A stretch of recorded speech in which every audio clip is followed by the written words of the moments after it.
You can sell it to the Jews. Darling?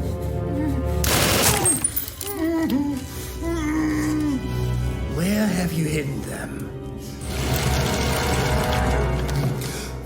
And things kick off with a top-secret meeting in London. The Allies are planning something huge. They want to smuggle a stolen German sub, loaded with uranium, all the way from Belgian Congo to New York. Why? To help with the Manhattan Project, which, if you didn't know, was all about building a super deadly bomb. General Mays is the one pulling strings here. He assigns this crazy mission to a bunch of German resistance fighters hiding out in Flanders, led by a guy named Stan.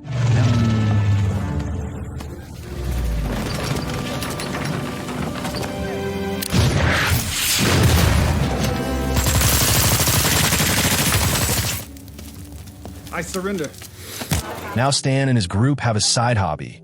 They capture Nazis, and well, they don't keep them around for long.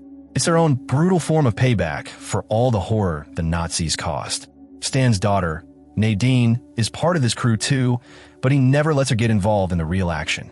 She's constantly sidelined, and it's starting to get on her nerves. She figures her dad just doesn't think she's capable, but her boyfriend, Philip, says it's just him trying to keep her safe. During one of their talks, Philip shows her this intense, high-powered bullet. Actually, I found something that might interest you.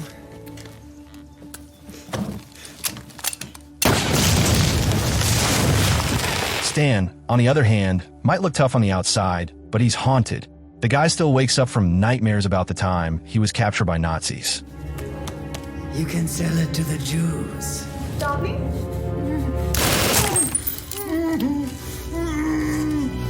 Where have you hidden them?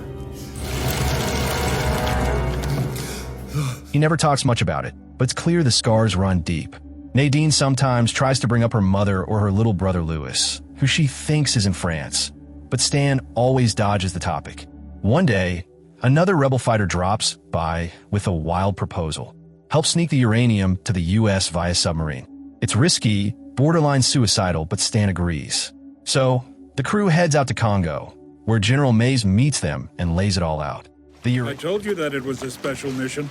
The mission's objective: transporting a cargo of raw materials of crucial importance to the Allies. Uranium. You'll get 3 weeks of training, theory and practice. To train them, they bring in a former German Navy captain, Franz. Stan's not happy about it. He doesn't want a Nazi on board, but Mays insists they need him. The mission's impossible without his know-how. Franz starts teaching them the basics. He walks them through the different parts of the sub and warns them that, while the ship has torpedoes, firing them is off the table. This job is about sneaking, not fighting. Everyone gets assigned a role on the submarine, except Nadine. She's pissed when she finds out she's being left behind. Stan tells her straight up, this trip is a death sentence, and he's not dragging her into it. No amount of arguing changes his mind. Once training's done, they get the engines running for the first time. The next morning, a boat arrives carrying the uranium. The team starts moving the heavy crates while Nadine prepares to leave. But then trouble hits. Werner, one of the team, picks up a radio message. The German Navy is close. Too close. He warns the others, and they see enemy ships on the horizon. They don't have time to finish training, so Mays orders them to dive right away. Franz was supposed to be cut loose after helping out, but with things heating up, they can't let him go. Mays tries forcing him onto the mission, and a scuffle breaks out. Just when things start boiling over, Stan gets more bad news. The ships are getting ready to fire. He rushes to the deck, tries getting the other boat to leave, but it's too late. Then a gunshot rings out. Look! The crowd killed him! Get us out of here. Auf Wiedersehen. Stan is ready to kill Franz in return, but Werner stops him. No one else knows how to work the submarine. They need Franz alive, like it or not. Stan finds Nadine again and tells her she's not going anywhere. The other boat has already left. As the crew scrambles, they realize someone unexpected is still on the sub. Jenga, a local who came with a supply boat, got left behind. Franz wants to ditch him, but it's too late. He's staying.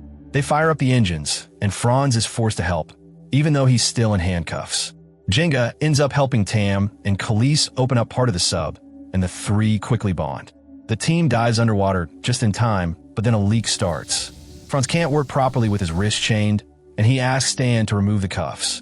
Stan refuses. He's not ready to trust him yet. A German plane starts scanning the sea, trying to spot them. Luckily, they're already underwater and out of sight. But things don't stay calm for long. Tam accidentally turns the wrong valve in the bathroom, and water starts flooding in.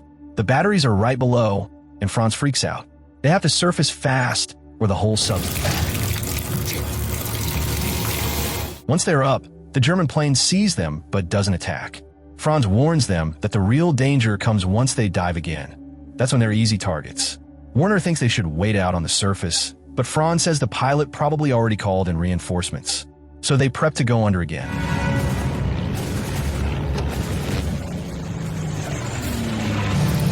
Oh, shit.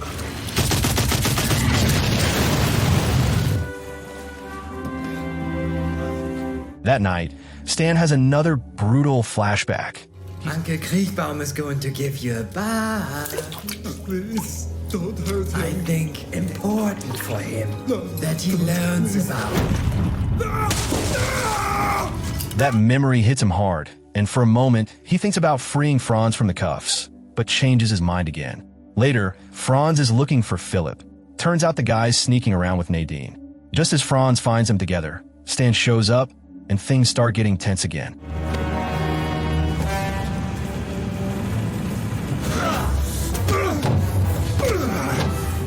Calm down.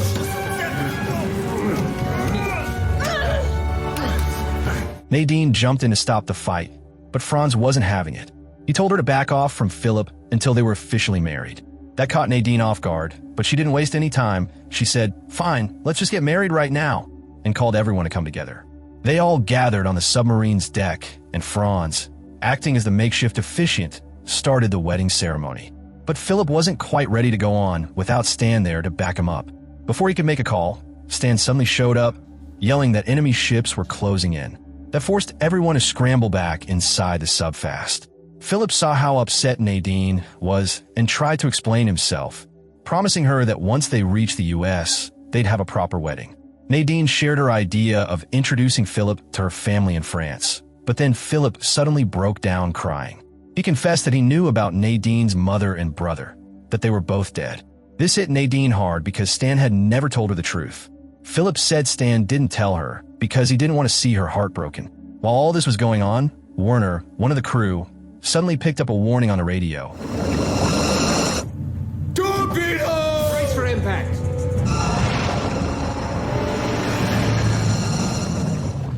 Franz immediately ordered everyone to kill the engines and keep total silence, so the enemy wouldn't detect them. At the same time, he sent Van Praag and Khalees to arm their own torpedo, so they could fight back if needed. They got the torpedo ready, but disaster struck when Van Praag's legs got crushed during an accident with a heavy weapon. Jenga jumped in to help get Van out, but things looked really bad. Despite the injury, they fired their torpedo, and it hit its target, sinking one of the enemy's ships. But the explosion shook their sub so hard that the propulsion system broke down. Luckily, the crew managed to keep things under control and not panic. When they found out how badly Van was hurt, everyone rushed to his side. Stan realized the only way to save Van was to amputate his crushed legs. He asked Franz, the medic, to do the surgery, but Franz refused, saying he couldn't bear to face Van afterward if he had to cut off his legs. Seeing the tension and no other choice, the others got Van drunk to calm him down. Then Werner stepped in and performed the amputation. Everyone sat somberly around Van afterward. Meanwhile, Stan and Franz shared a drink together. Stan handed Franz the keys to his handcuffs, but told him it was only so Franz could help operate the submarine engines. Stan wasn't ready to fully trust him yet. Franz, feeling bad about Van's situation, tried to cheer Stan up. He said the operation was necessary to save Van's life. Stan sighed and told Franz that Van used to be a passionate football player, but now he'd never play again. When Stan asked about Franz's past, Franz said he'd always been a soldier, but never really got to choose his side. He wasn't a Nazi by choice, it was just how things played out. Suddenly, German ships closed in on their submarine. Their captain sent a radio message demanding they identify themselves. Stan ordered Franz to respond. Franz introduced himself as a German Navy captain and said the submarine had technical problems they were trying to fix. The captain offered to send a mechanic to help, but Franz insisted they were handling it, though he agreed to take the mechanic anyway to avoid suspicion. When soldiers from the other ship boarded their sub, Franz told them they'd hit a mine, but invited them for drinks to keep things casual. During the drinks, the captain mentioned rumors about a suspicious sub transporting uranium, but Franz quickly changed the topic with a joke. Just then, Van woke up, screaming when he saw his legs were gone. Quiet! He had an accident. We had to operate. That's all right. This is Garrett. I can take a look, I guess. I want my legs back! Alarm! Alarm! These men aren't German!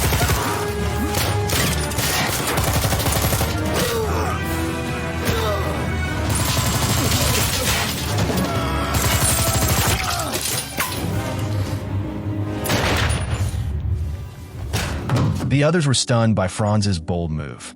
Franz explained that he knew all about the cruelty of the German army and didn't want them getting their hands on the uranium, which could cause massive destruction. They quickly got ready to leave, but soldiers on the other ship grew suspicious again. Realizing they didn't have much time to escape, Stan sent Nadine up on deck to take down the enemy ship. Are you sure? You could do it.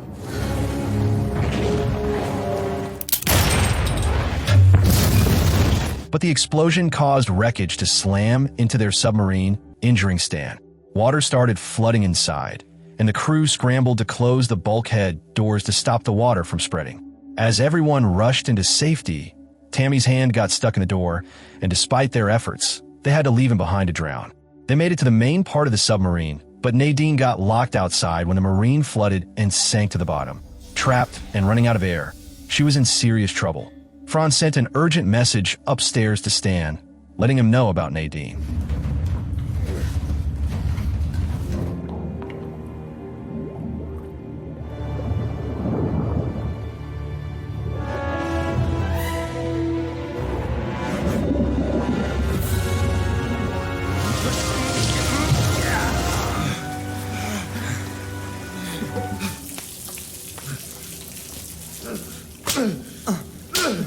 Christ's sake, come back! For once in your life, listen to me! They barely saved her, but it was a close call. After confirming Nadine was safe with the others, they sent a message down to the engine room to let Franz know. Overwhelmed with relief, Franz hugged Jenga, finally accepting him as part of the crew. Since they couldn't bring the submarine to the surface using normal controls, Franz swam down to the engine room to manually start the engines. Meanwhile, an injured Stan gave Philip his wedding ring and told him to look after Nadine. Franz managed to get the engines going, but died in the process. Stan also passed away from his wounds just before they reached New York.